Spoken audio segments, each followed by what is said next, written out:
What's going on, everybody? I am disconnected, and we got Flip and Eric, the Asian movie enthusiast. We are all here We have a hanging fun out. show tonight. It's gonna be a good one. I think we got a nice few handful of things to talk about here. I'm Yep. actually pretty stoked, and I'm sad that I couldn't do it last week.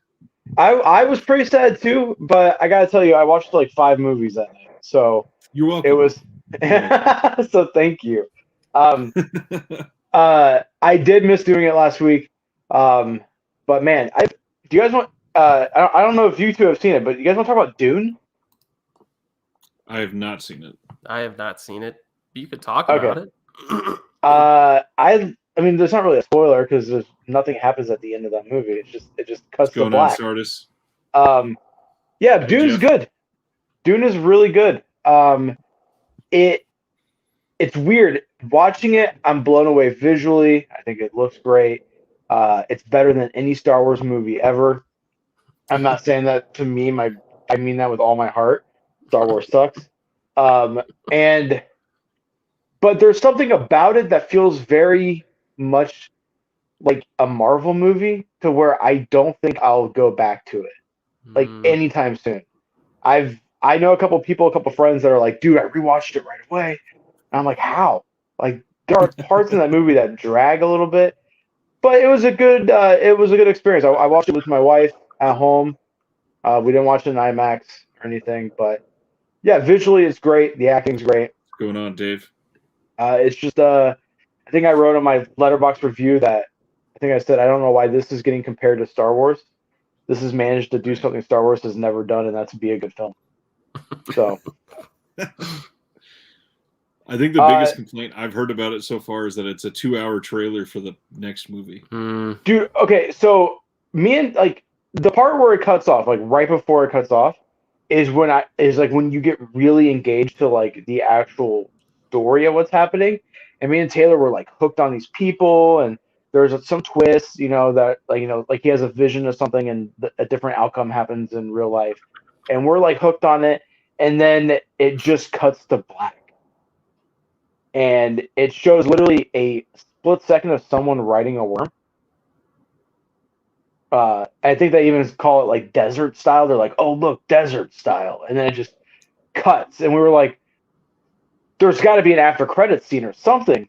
So Right. like, it just fades to black. So, but they greenlit part 2. So, Today. well, I guess Josh Brolin over the weekend slipped and said that they're filming this summer. Yeah. So, but yeah. Other than that, I have watched a bunch of just kung fu movies, martial arts, wuxia films. I actually texted Ryan a movie. I forgot the title. I texted him. It was on the Wu-Tang Collection on YouTube, and the opening scene is so cinematic and so great. It did feel like half the film. But that thing I sent you was awesome. Let me pull up the title. You It's sent me a very Wu-Tang generic Collection, title. Warrior's Tragedy. Yeah, Warrior's Tragedy. The opening scene is these two warriors in snow, and they've been there for a while because they're like pretty much frozen. Your favorite trio? What's Damn, going on, dude. Flex? There's a lot of trios that you could like more than us, like the Cuomo's.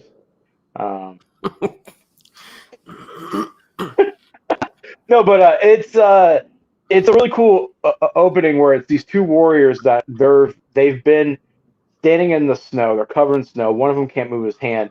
One of them's got his hand inside the shirt of a female, so his hand's warm. And she's like, "Hey, can you move your hand?" And the guy's like, "I can't." And she's like, "Go kill him." And then when the assassin goes to kill him, the dude just grabs a sword and chops him in half. And it's super epic, super cinematic. It's fucking awesome. Yep. Rest of the movie's okay, but that opening scene was great. It was really well done, yeah.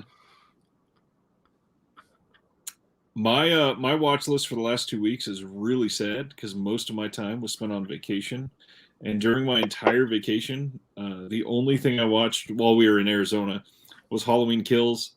I thought it was good. It was a slasher. It's not going to be amazing. I'm not going to say it was terrible compared to other people. Other things I watched from my October watch along from my channel, I watched the original Ring. Finally, The original. Yeah. Not the remake, the original Japanese. Yeah. Nice. I honestly do still think the remake is better, but this one is, it was good for sure. I do think Ju-on is a lot better than The Grudge, but yes, I think the Ring remake is just a little better for me. Finally watched Muppets Haunted Mansion on Disney Plus. Freaking incredible! It was so well done. God, I loved it. Watched Harvey Weinstein's The Burning. Have you ever seen that one? I know he's your hero and all that. Love me some Harvey Weinstein produced movies. Not just produced, also written by. Oh, that's even worse. I think I read your review. You were like, after the allegations, some of the stuff in this movie is very upsetting. The storylines in The Burning, after knowing who wrote it, it feels bad. It feels you know so what else? bad. A lot of the girls, after they hung out with Harvey, also got something called The Burning as well. You know what said? Supposedly, that movie is the first time he did something to somebody. He Really? exposed himself and tried to offer somebody a massage.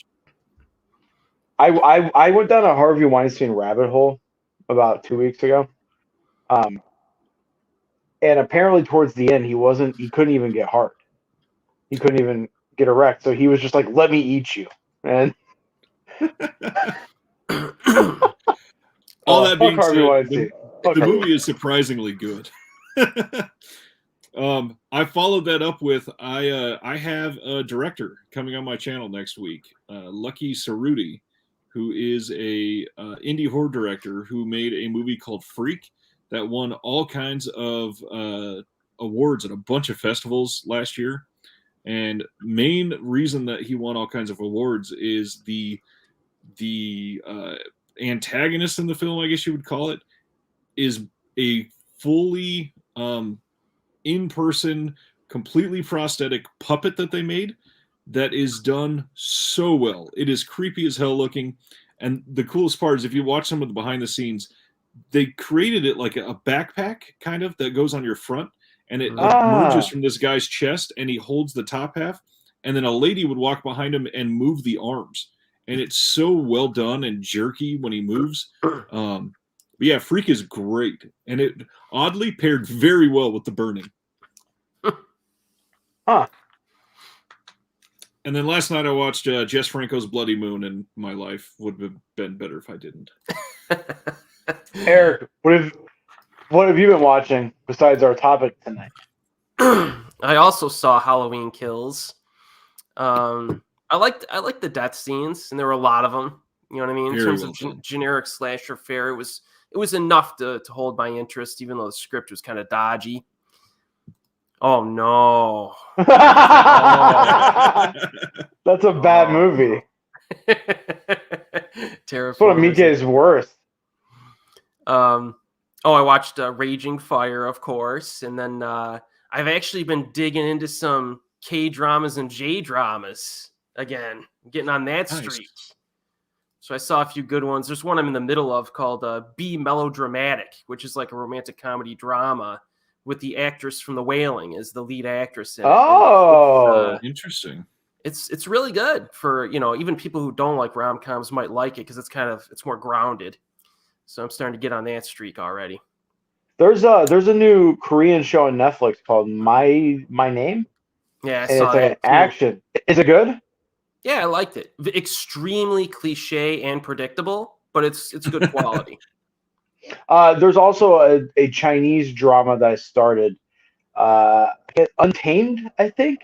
It's like a wuxia. It's like 50 episodes. It's a wuxia, and they're gay, and it's super awesome. But they're not like outright gay, because I guess Chinese media bans homosexual stuff. So it's very much on the censorship lines, and I'm enjoying it. I started watching it as a joke because it's one of the highest rated things on Letterboxd, and I was like, "What the fuck is this?" And then I was like, "Oh shit, I'm actually like hooked on this show." Like 20 episodes in, it's cheesy, nice. but good. So not only does John give a wholehearty appreciation to the saw decapitation of Bloody Moon, which is really well done, other than the overly plastic head that is cut off. But this viewing list from Dave, didn't you say you loved Crimson Peak, Flip? I do like that. It's so well done, and I cannot wait. Did you see that Vinegar Syndrome is releasing Ticks in 4K this month? Are they really in 4K? Yes, in 4K. Hey, when is New York Ninja coming out? That comes out, technically releases November 1st. I'm so excited. It's gonna be like, it's still getting crazy great reception. Hey, what's the story behind that movie? It's a lost movie, right? It was lost and then now has been finished by Vinegar Syndrome. That's why it is the first title to get VSP. It's a Vinegar Syndrome Pictures title. They got the footage and they're the ones that cobbled and put it all together. Huh. VSP stands for Very Sexy Paris, which is my last name. So. Well, we'll let that one slide. Watch the new John watched new Boris Karloff Man Behind the Monster documentary. Nice. Yeah, they were advertising that pretty heavy today. Oh, I want to give a shout out to Haya because I signed up to rewatch Raging Fire. Good service, some really good selection on there. I might actually keep my subscription. It's cheap. It is cheap as heck, and some of those movies. Cancel Peacock. Hey, no, I am keeping Peacock for the Taylor Sheridan shared universe. For real, I don't know. I love Taylor Sheridan, dude. Except for his last two movies, they were absolute dog shit. But you got any pickups Yellowstone this week? rocks. Oh my God, do I have any pickups? My good friend. Ordered some more. This is mostly Shaw Bros stuff, except for two. Ordered some Shaw Bros stuff, and the guy included two things. I don't know what this is. Bi Chan Mu, Dance with Sword. I don't know if this is a Korean show. I think it's a Korean show.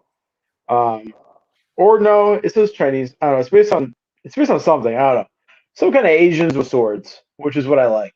So yeah, it's that's a show. Good flick. That's Korean. This is the TV show apparently. The TV show. 24 hours and 45 minutes worth of content. Okay. On this, so I'm excited. It's got a really cool box set. It's like folds out like one of those Vinegar Syndrome 4Ks. Nice. Got this. Know nothing about it. There's not even a single review of this on Letterboxd. It is a Yakuza film. There is English subtitles on this. It's called Last Drop of Blood. Never heard of this. Eric, have you heard of this? No. Even like the guy I follow on Letterboxd who only reviews like Yakuza flicks, I asked him about this, and he said he barely remembers it. Early 2000s Yakuza film with a lot of John Woo inspiration. So, all right. Might be checking that out very soon. I'm just going to quickly go through these Shaw Brothers titles because I'm going to be doing a haul video later this week. I have one more package coming. The Thundering Sword. The Magic Blade. A lot of exhilarating titles in these movies. They really know how to name their movies. Like Pursuit of Vengeance, another great title. Death Duel. Great title. This one is. These next two are like legitimately great films. I would urge anybody to go pick these up because they're amazing films. And that's Demon of the Loot. I don't know if you could see this, but they reused the Golden Ninja costumes from the Five Elemental Ninjas. This is a great movie, and this is also a great movie. The Sword and the Flute, they're kind of like a sequel to each other. That Fiery Girl, which is actually what I call my wife. Vengeance is a Golden Blade. What label? These got put out by Celestial Visions, or they're called IVL, I believe is the label. They did Hong Kong versions and they did Thai versions. Each of them have English subtitles. All the movies have English subtitles. Portrait in the Crystal, which is still sealed. This one is extremely rare. So I got that. And then this next one is also extremely rare. And that is Usurpers of Emperor's Power and Swordmen at Large. And then the last two are English. They were put out by English companies. One is Welgo, one is Image. But we got Heroes Shed No Tears and Bat Without Wings. And if anybody, Flip, I will love 88 Films U.S. title Cummings. Watch Gestapo's Last Orgy. I'm not into Gestapos or orgies, but we all know that's not true. This movie, everyone in the chat, Google Bat Without Wings, Shaw Brothers, and just look at the main villain. He's literally the same makeup as Gene Simmons from Kiss. Like, exact. Like, I'm not kidding. Ryan, if like you can you pull it up? Yeah, I'm pulling exactly. It up right like that's the only reason why I bought this movie was because of that. I was like, "There's what? No, but that why did you just pay Gene Simmons $5? He could have shown up as a villain himself." Yeah, sure. I mean, he is a villain, but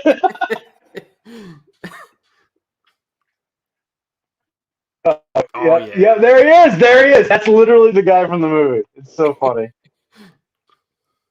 I mean, that's pretty bad. It's awesome. That's so cool. That's peak of human creativity right there.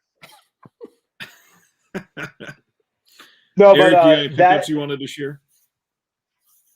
Go ahead, Flip. What were you gonna say? Oh, I was gonna say I have I think one more package. It should be here tomorrow, and then I will have every Shaw Bros movie I've bought in the last couple weeks, and I'll be doing a big video, a big haul video, talking about a lot of them. And my goal with these pickups specifically is that I wanted to get as many movies as I can that I think it's a safe bet to say will not get a re-release. Obviously, but they're releasing genuine used films in November. Yeah, they're doing Chinese Boxer and Disciples of Shaolin, Iron Flag, Legendary Weapons of China. Their release schedules got pushed back, so they're kind of all yeah. But yeah, I kind of want to just pick up stuff that I feel like will never get a release in the U.S.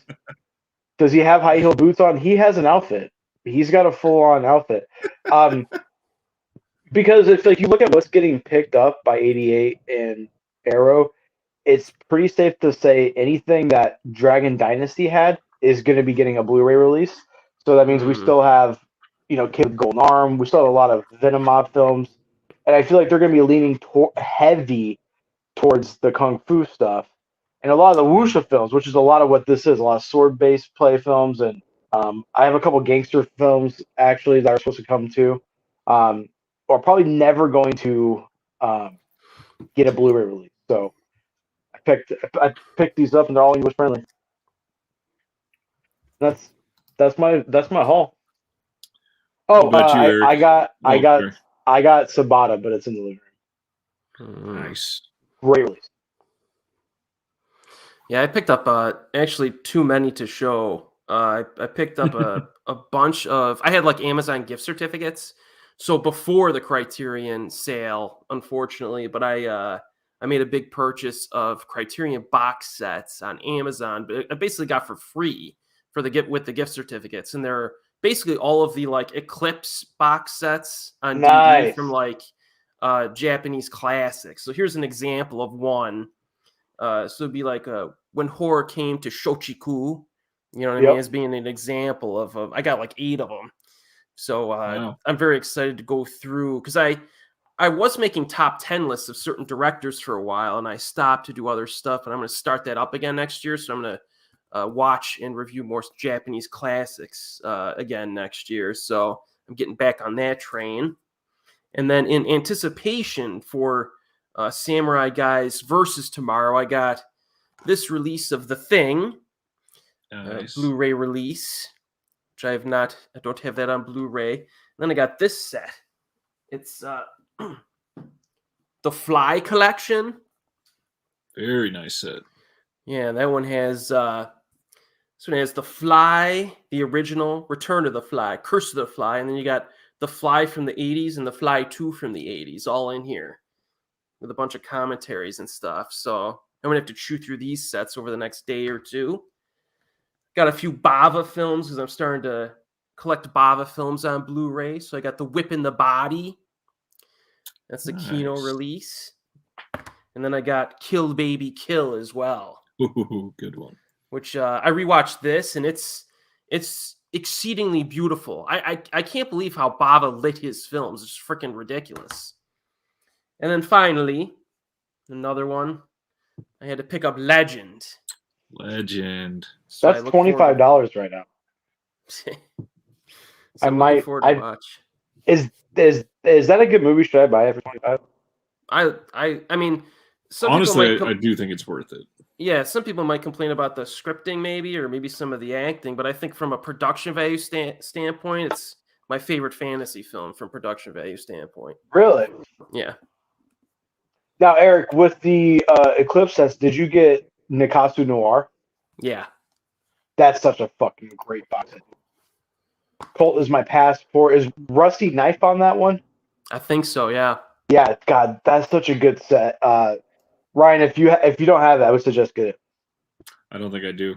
There's all kinds of people happy that you got that Fly collection, and like I just showed, Couch Odyssey says he's going to watch some Bava over Halloween as well. Yeah, Kill Baby Kill. Man, like I said, the lighting in there, every shot in that freaking movie looks awesome. I was just like awestruck. I think that and Bay of Blood are probably my two favorites from him. Do you want to get into animal movies? Or no, you have pickups. I got Onibaba from Eureka. This is supposedly better than the Criterion release, so wanted to get this one. Speaking of Criterion, got their brand new The Incredible Shrinking Man. Been waiting on this one for a while. What is that? We got that. Literally what it sounds like. It is a guy that gets shrunk, and the film quality of what they were able to make him look like he was walking around and everything is the best part of this entire film. Really good effects. Okay. Then, speaking of Shaw Brothers, I was able to get Casino Tycoon from 88 Films. Got it for real cheap from Orbit.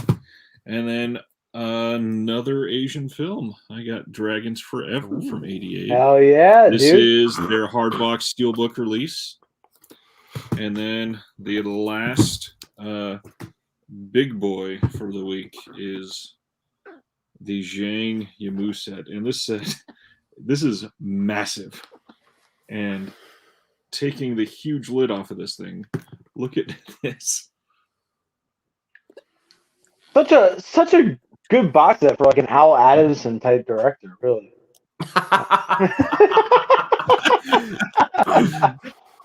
There is, I mean, this thing is so well put together. I'm so fucking jealous that both you had that, you motherfucker. No, mine's still in Melbourne, so. Oh, yours is still in Melbourne. I don't have it Whoa. yet. I want to hurry up and buy it. Raise the Red Lantern on Blu-ray. Bad. That's gonna be beautiful. Both Orbit and Diabolic have had it this week. I just want to say I don't hate The Great Wall. It was okay. This is a dumb popcorn movie, man. Yeah. But he's such a good director. Did you watch his new one, Eric? I don't think I've been able to see it, or I haven't seen it. 1 second, or what was it called? It's like Cliff Walkers, I think. Oh, I don't know. Is that him?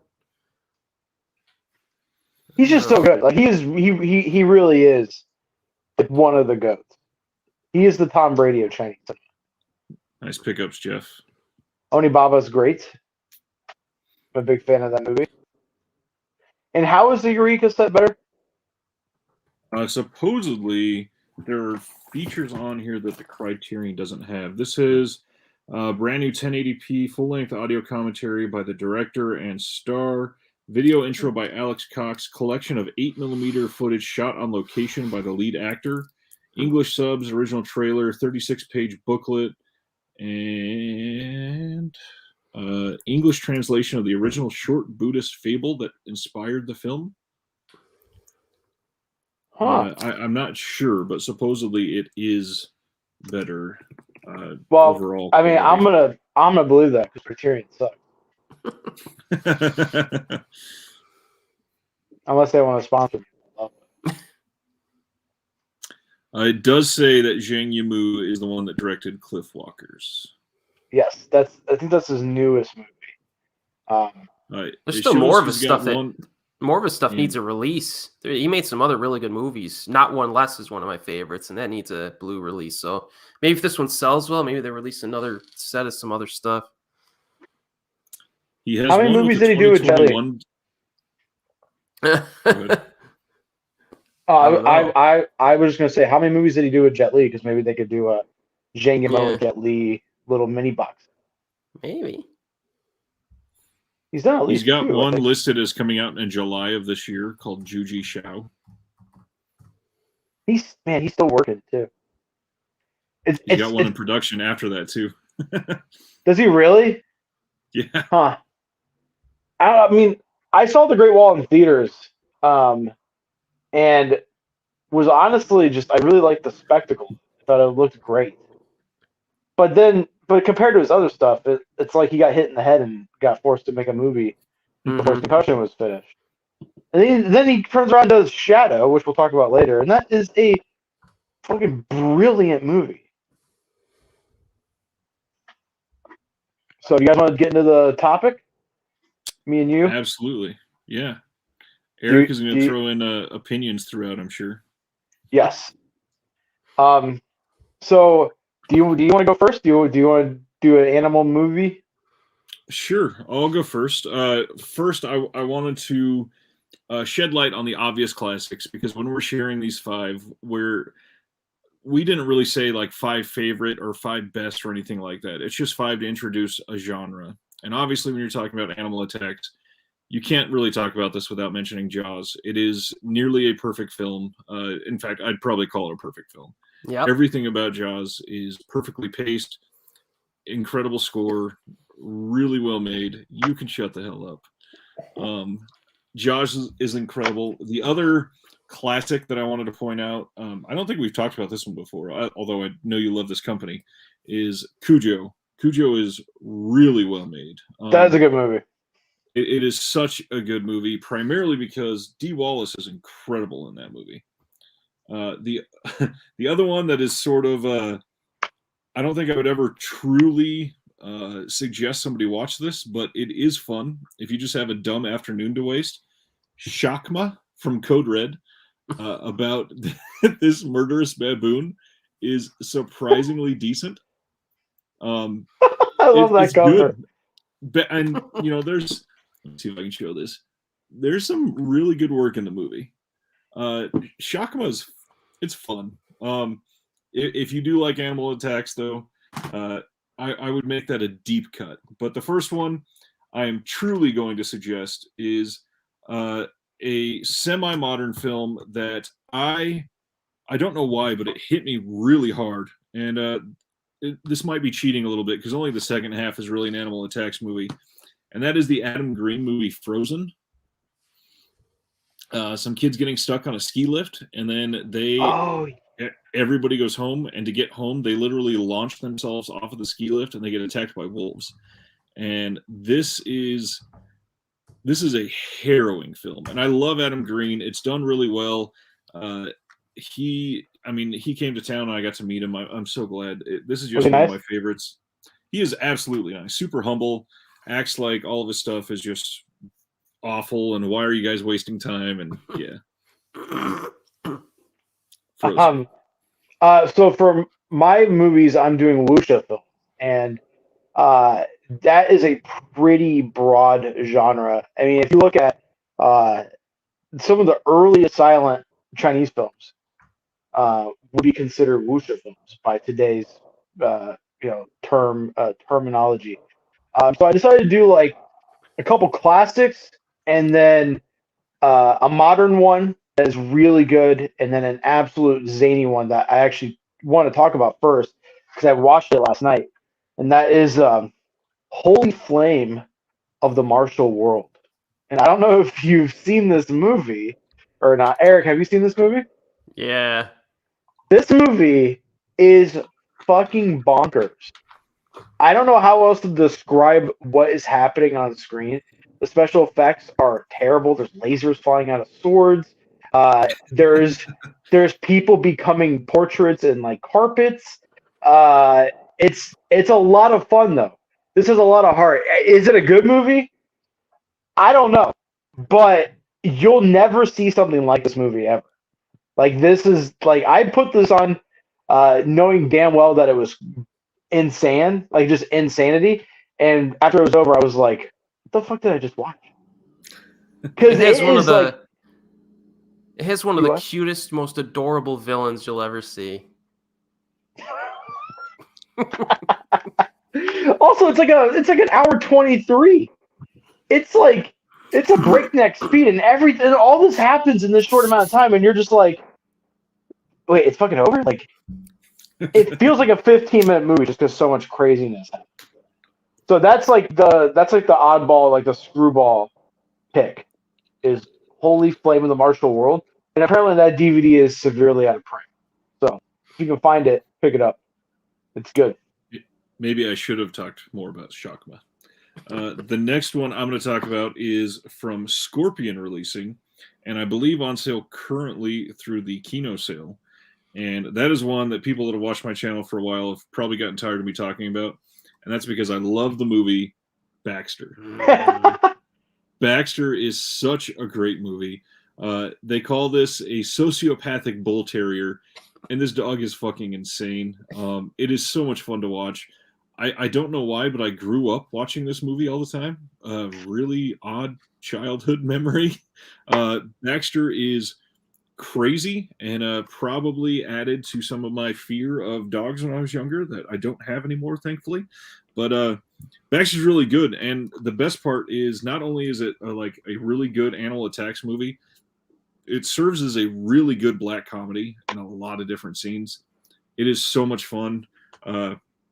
Another one that I'm going to go over is like a 98% black comedy compared to 2% animal attack, so it would pair well with that. But yeah, most people haven't seen Baxter, and it was hard to find for a while until this Blue came out. So if you're looking for it, it is very, very cheap during the Kino sale. I think it was 10 or 11 bucks. Yeah, I recommend that one. That's a good flick. My next movie is from one of my favorite directors, like top 5. It's King Hu. We're talking about twice in my list. I think King Hu is one of the most important directors in cinema history, period. And he did something that not a lot of people did during his time, was that he focused on a lot of female heroes. Almost every one of his movies has a female lead, and it's not done in a trashy way. It's done very tastefully. And especially with his contemporaries like Chang Che, who almost didn't have women in his films at all. Like Chang Che didn't have women, period, in his films almost at all. King Hu made one film for Shaw, and that is Come Drink With Me.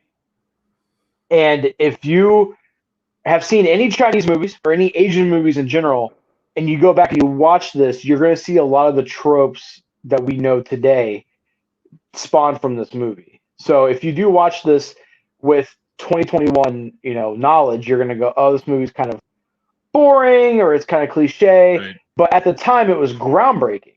I mean, this was 1967, I believe. And this was right around the time that like the One-Armed Swordsman was coming out, and which is all about heroic, guys doing guy shit, kicking ass, and you have a female lead kicking ass. King Hu only directed 15 movies in his entire career, and he has a very small filmography, but almost all of them are classics. And this one is not my favorite. We're going to talk about my favorite probably in the next one, but this is a must-watch if you're getting into Wuxia films at all. And this is the 88 release. I don't know if anybody 88. This is the slipcover edition. Pick this up. Nice. I think Orbit still has some of this without the slipcover. It's great. It's a great film. Eric, do you like this movie? Yeah, it's good stuff. It's been ages since I've seen it. I only saw it one time, so I got to check it out again. When I feel like watching a King Hu movie, like he's like he is about as artsy fartsy as the genre could possibly get. Are wuxia all period pieces? I think they're all period pieces, right, Eric? I don't think there's any. It just means Chinese. It's like it's martial heroes is what it translates, Mm-hmm. and it's usually some kind of sword play is involved. Yeah, I mean, there might be. all the I don't think I would classify any of the ones that might be dodgy, or the ones that kind of take place in modern day would be like Savior of the Soul, some of those, and some other stuff. But I don't think they would be called wuxia. Yeah, it's a very weird genre. It's like a very weird thing to like exactly pinpoint because, like technically, you could classify the One-Armed Swordsman trilogy as it, but you don't. It's got to have some kind of fantastical element to it, like a little bit of I mean, this is like these two right here, are night and day. Like, if you like, this is like you're taking. Imagine Power Rangers, but for wuxia. Like that's what this movie is. It's fucking insane. And then this is more serious in tone. This is a little bit more dramatic, more character focused, but with some great action in it as well. And just King Hu, man. I mean, it's kind of sad that he only did 15 films, considering like Chang Che did 98 films, and all these other people did so many movies. It would have been nice to live in a time period where we got more than 15 films, but each movie feels like a important milestone. Speaking of the prolific maestros that we were talking about earlier, Jess Franco has more than 200 directing credits. That's disgusting. Twice as much as Takashi Miike, folks. Twice as much as Takashi Miike. That's insane. My next one of the things that always intrigued me with animals attacks movies is animals that are real but are beefed up and like semi supernatural. And so an obvious choice for me that don't really want to say much about, primarily because of plot points, but also because it's been a long time since I've actually watched this. But I always loved Razorback from Australia. Have you seen Razorback, Flip? No. It is a giant wild boar that will rip a car in half, basically. It is like a 900,000 pound, not 900,000, 900 or 1,000 pound boar just charging through and tearing shit apart. It's so good. Genuine Australian film, comes from Australia. And obviously they deal with a lot of random animal crap that we don't have to here. Razorback is one of the greatest animal attacks movies of all time, like by a long shot. Not a whole lot to say about it. It is, it is fairly short if I remember. Yeah, 91 minutes, really quick paced, and it's just one of those Australian films that came out at the perfect time and actually pairs perfect with the next one I'm talking about because it's from New Zealand. I second that recommendation. My next pick is probably the most popular wuxia film. I feel like everyone has heard this. Is like in the pop culture lexicon at this point, and it's Crouching Tiger, Hidden Dragon. Everyone knows this movie. Not too much new that I can say that has already been said, but revisit this. Chow Yun-fat, Michelle Yeoh, great film. I think this is my favorite Chow Yun-fat movie. And that's saying a lot because I love Chow Yun-fat. I think he's great. And honestly, it's a different tone, but the sequel on Netflix isn't that bad. I didn't think so either. I think people were crapping on it too much. They were over crapping on it, man. Just also produced by Bay Logan, friends of Harvey Weinstein. So look, we come full circle with that one. Evening Gents, Holy Flame is great fun. It is. Fanatical Dragon. Guys, go subscribe to Fanatical Dragon. He lost his channel and had to rebuild from the ground up. So he was at 3,000 subscribers.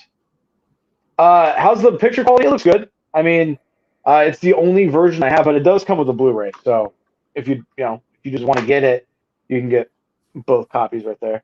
I really wish there was a boutique version of Crouching Tiger, like high end booklet, all that stuff, because there is um there is a retrospective with Ang Lee, and there's six never before seen. There's six new deleted scenes, so nothing like too crazy. But this is a film that I think in 20 years we'll probably have a big special edition of because it's a very important film, and also Ang Lee, the wildest filmography of any director ever. Incredible Hulk, Brokeback Mountain, and Crouching Tiger, Life of Pi. They're Lost all Caution. good. Yeah, they're all good. I like all those movies.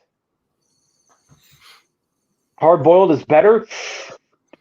Hot take. I love Hard Boiled. So, before I preface this, Hard Boiled is a classic. It's one of my top 10 favorite movies of all time. It's overrated. People latch on to Hard Boiled as like, oh my god, it's a good movie.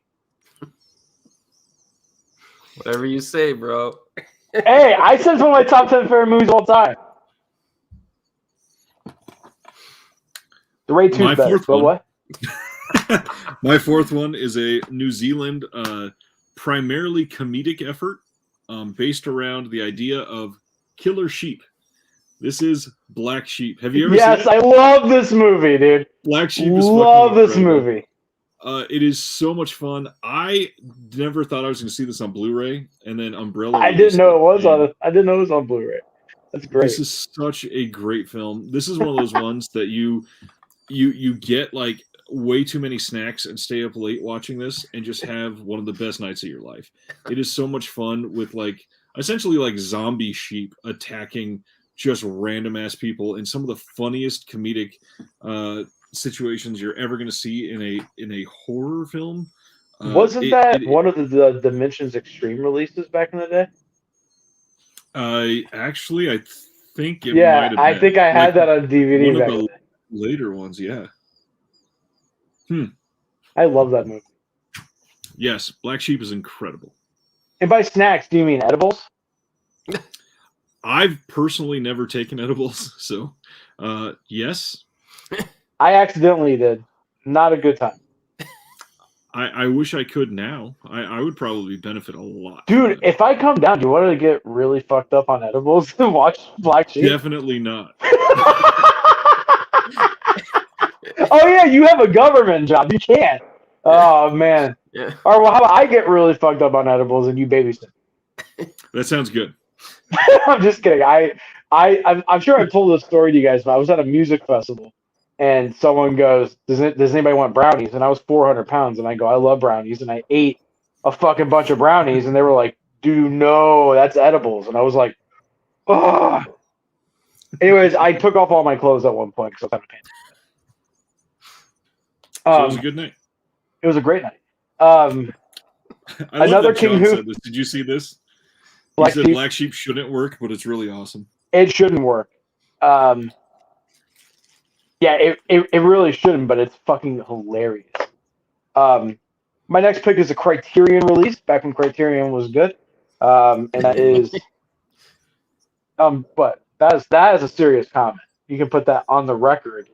Everything else I say is a joke, but that was 100%. I was saying boo that is from Criterion, period. Oh, good. There you go. Dragon Inn. I think this is a very important classic film. There's an unofficial sequel, I think, called Dragon's Gate, not directed by King Cujo. And then there's a amazing movie called Goodbye Dragon Inn, which is I love that comment.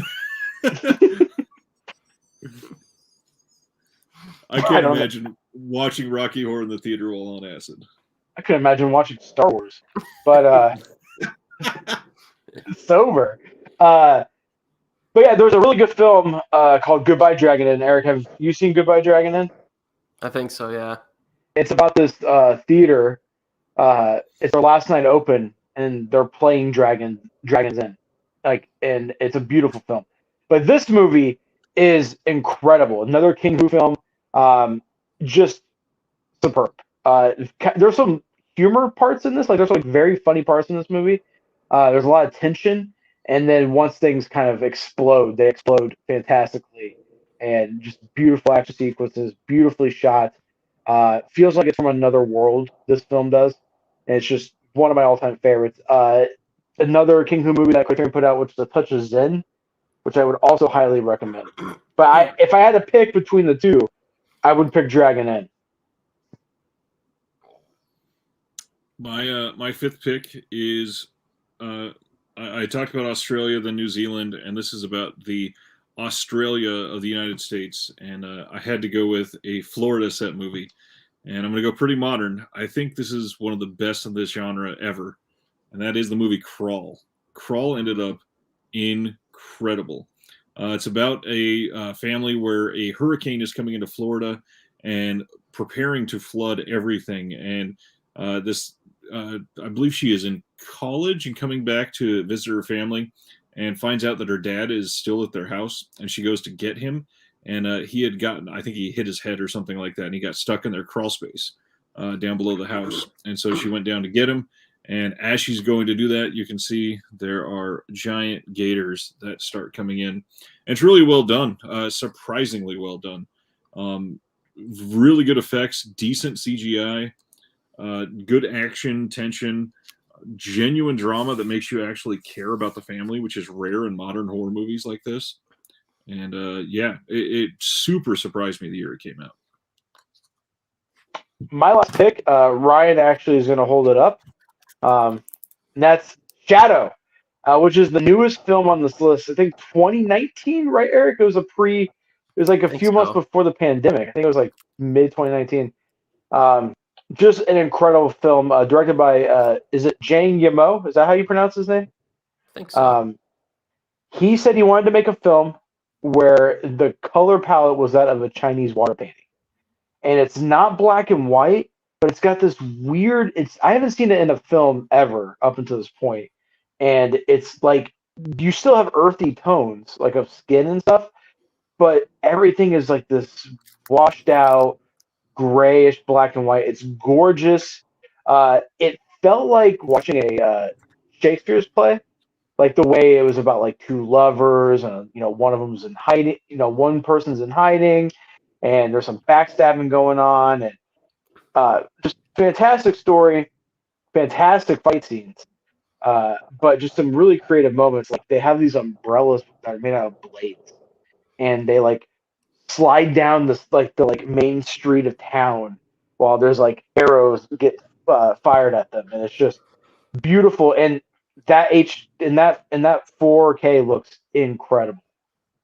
So that's my final pick for Wuxia films. And then now me and Eric are going to talk about Raging Fire.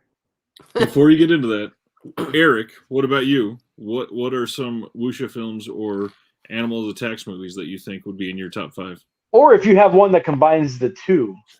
There's a few Korean ones, actually, that kind of played off it. There's one called Shadowless Sword from 2005 that I liked. There's Bichunmu, the movie, that was probably based on the same source material as your television series. That one was pretty neat. And then there's one that I like called Deadful Melody from 1993. That one's got Bridget Lin and Yun Bu, and it's I'm a big fan of Bridget Lin. Very condensed, no nonsense. Like it's not art house. It's just like commercial, mainstream Hong Kong, balls to the wall kind of like Wuxia stuff, which I really liked. Well, I could count. Well, I guess you can't. The Chinese torture chamber story, the Cat 3 film, has one of the most hilarious spoofs of Wuxia that I've ever seen. And look out for that scene. And then, the Swordsman trilogy I like quite a bit too. Oh, Swordsman trilogy is great. Yeah, and then if anybody wants a TV series, they've done this a million times. The Legend of the Condor Heroes. One of my favorites was the 2003 version, which stars Zhou Xun, who's one of my favorite actresses. So that would be some of those. And then Animal Attack films. There was a Korean one called Chaw, which is about a killer boar. That one was pretty fun. There was Calamity of Snakes from Hong Kong. That was pretty neat. And I'm kind of forgetting. I would have picked Baxter, definitely. Any other animal attack film? Those are some, just off the top of my head. I do want to recommend it. If you guys have Crunchyroll, there is a show called Thunderbolt Fantasy, and it's legitimately one of my favorite shows of all time. It's a puppet-based Wuxia show. So it's written and directed by Gen Urobuchi, who has done Psychopaths. Um, Eric, can you Google real quick what else Gen Urobuchi has done? Because it's escaping my head. Genur.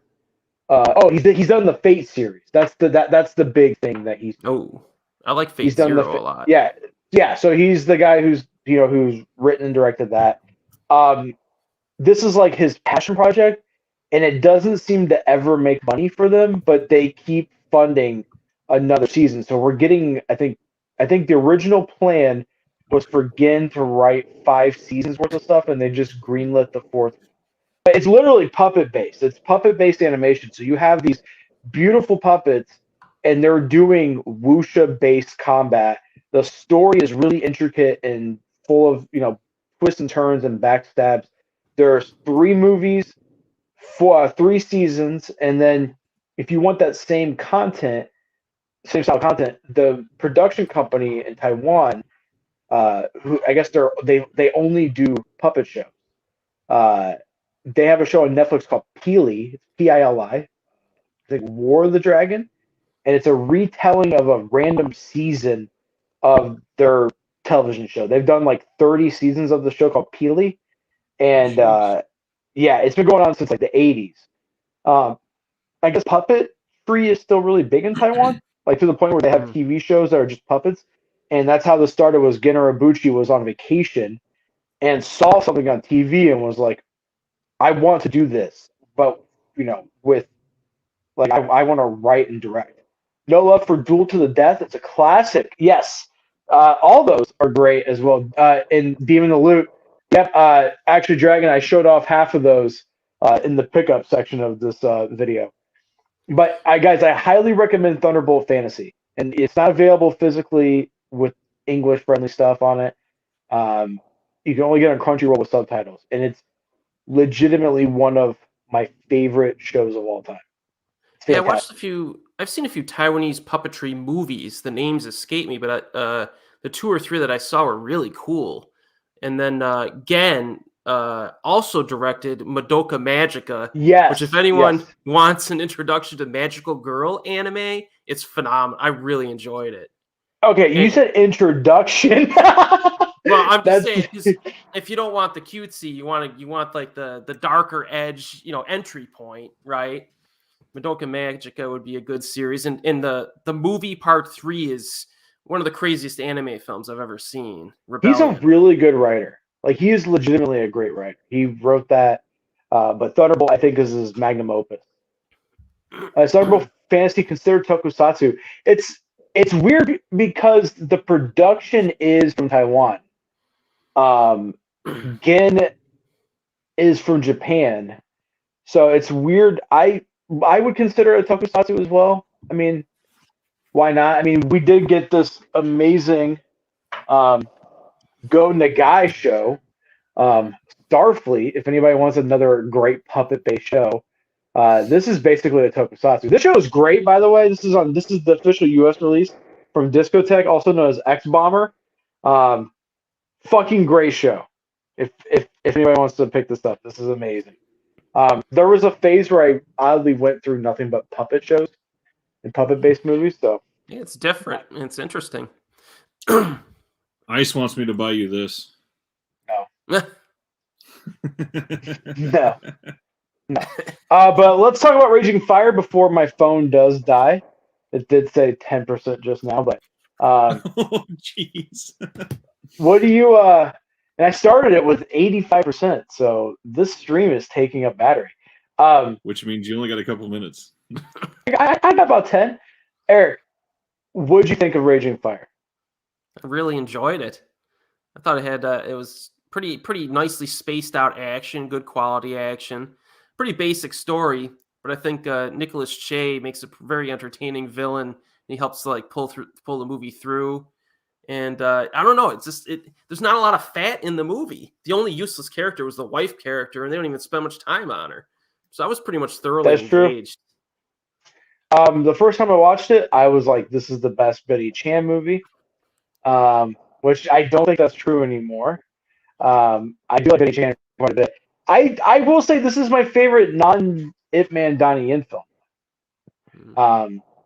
I think the second watch through, it didn't hold up as well. I feel like because it was a co-production with the mainland, it gets a little goofy with how good the good guy is and how bad the bad guy is. Like Donnie Yen's true to who he is in that movie, and it's just like a little. But the action sequences, man, one straight up out of Heat, it's great, and then the other one where it's just Nicolas Cage versus Donnie Yen is just fucking phenomenal. But I feel like that just kind of ends. That fight just kind of ended abruptly for me. Maybe. But overall, I think it's a great movie. I will be buying it on Blu-ray. Yeah, I pre-ordered it. Yeah, it's a solid movie. Ryan has left. He's not. But Ryan, you have to watch Raging Fire, man. It's a solid movie. When I first watched it, I gave it a 4.5 out of 5. On the rewatch, I gave it a 3.5. So it's about a 4. You know, it's a good movie. It really is. And I think Eric's got a good point. There's no boring parts to the movie. It's like, I think Eric's right. It's perfectly paced. Like, you'll get some nice plot, character development, fight, character development, fight. I think the fight scene in the is it favelas or the favelas? In like the little like huts, the cheap housing. I thought that was a really cool scene. He takes his body armor and wraps it around his arm. I thought that was very cool. I was like, hell yeah. And Donnie Yen is fucking jacked still. He's shirtless in this movie, and I was like, God damn, that's a fucking almost 60-year-old man, right? He's 60, right? He's almost 60? Yeah, he's getting up there. He's in phenomenal shape, dude. He's in better shape than I'll ever be, ever. Yeah. Me too. Have you watched Burst City from Arrow yet? Love Burst City, dude. I have 2 copies of that movie. That director has another movie called the Arrow copies. No, I have Discotheque put out on DVD back in. That director has another movie called Thunder Road, I think. I could be wrong. Which is equally as nuts as Burst City, and that needs to get a release. So hopefully Arrow does that. It should be this Friday. Arrow announces their January titles, right? Yes. Sheesh. I'm excited. Already planning for next year. Yeah, I do too, honestly. Especially Eureka. They announced those Sammo Hung double feature in January. Arrow this Friday, and then Monday we will get Vinegar Syndrome, and then next week we will probably also get Shout Factory. Well, who cares about those last 2? Everybody that's here from my channel. That's true. Everyone, all of your weirdos is what I meant to say. But yeah, Raging Fire, highly recommend. Eric, you highly recommend? Yeah. Definitely go watch it on Hiya. It's worth the $1.99 a month. Yeah, something real small. Stupid. I was like, damn, okay. Pretty solid selection too. But they do have like they'll have like a Donnie Yen or a Jackie Chan feature, and it's maybe like one good movie from those 2, and then the rest are just garbage movies, and you're like, all right, you're scraping the bottom of the barrel here with those licenses. But they have a really good Pink movie. I forgot what the name of it is that I watched while I was at work. Do you know what I'm talking about, Eric? It's like a newer movie. Takes place in a tank. It's like Chinese Fury. It was a good movie. Really good. It's like it was on the front page when I was watching Raging Fire. Good. But yeah, what do you want to do next week, Ryan? You want to continue the 5 for 5? I think we surprise everybody when that comes up next week. You and I will figure it out. Okay. And they'll see when we post the stream next week. Okay. Sounds good. Eric, you're always more than welcome to come on. Thank You can you. even join in. Like after this is over, we could talk about what we want to do. You could bring 5 to the table. For 5 sure. of something. It's always an option. I would love to hear your 5 favorite romantic comedy movies that are Korean specific. That would be that. I could do that. All right, guys. Do you want to go and end it and then talk off air for a few minutes? Sure. We'll see everybody next week. Obviously, Flip's phone's about to die, so we can't talk for 2.5 hours like usual. Yeah, I ordered new computer parts and I put them in myself and I put one of them in wrong. So I need to take my next day off is going to be looking at my computer and see exactly what my dumbass did wrong. So Yeah. I have an Alienware case. It's a triangle, it's a pyramid, and I kept the case because it's cool. But the way the motherboard is positioned in there is a little weird. So I think I just plugged something into the wrong slot. It'll start up, it'll boot up, but the moment I go to StreamYard, crashes. So That sucks. It does suck. But yeah, let's go and end it and talk off air real quick. Thanks, everybody. Thanks for hanging out and waiting for our week off last week. Glad you all could come back this week. We'll be back here next Tuesday with another 5 for 5. Have a good week. See you then. I love you all.